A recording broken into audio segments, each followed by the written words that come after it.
नहीं, देखिए, जो इस प्रकार के हमारे सामने कोई विषय आते हैं उनके खिलाफ हमारी पुलिस कार्रवाई कर रही है।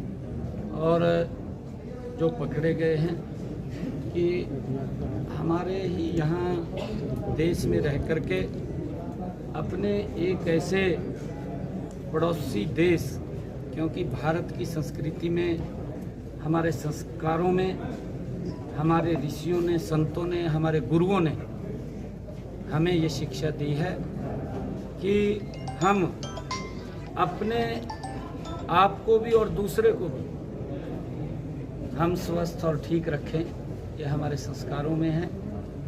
परंतु जिस प्रकार का हमारे पड़ोसी देश ने नापाक इरादों से हमारे जो भारत के नागरिक थे, जो परिवार सहित घूमने के लिए जा रहे थे, किस प्रकार से टारगेट तरीके से उनके बच्चों के सामने मौत के घाट उतार दिए। और आदरणीय प्रधानमंत्री जी ने एक शब्द कहा था, उन्होंने ये बात कही थी कि अब समय आ गया है कि जो आतंकवाद की बची कुची जमीन है उसको मिट्टी में मिलाने का।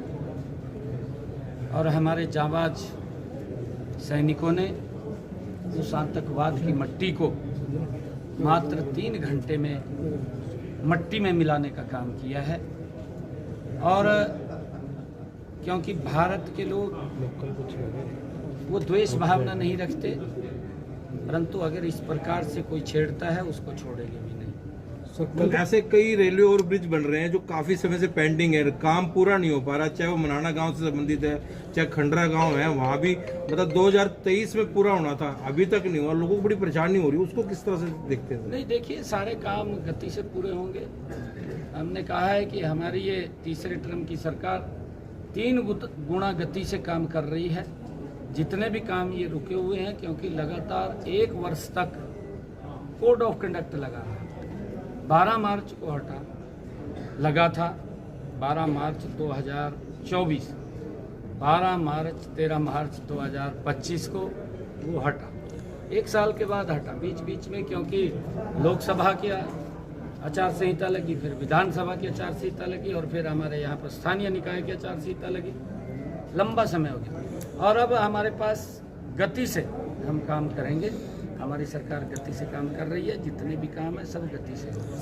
हमारे समालखा में जितने भी पूर्व सीएम ने अनाउंसमेंट किए वो सारे काम पेंडिंग पड़े हुए हैं। मैंने कहा है ना, सारे काम पूरे होंगे। एक भी जो हमने या हमारे पूर्व मुख्यमंत्री मनोहर लाल जी ने कोई भी अनाउंसमेंट किया है वो सारी पूरी होंगी।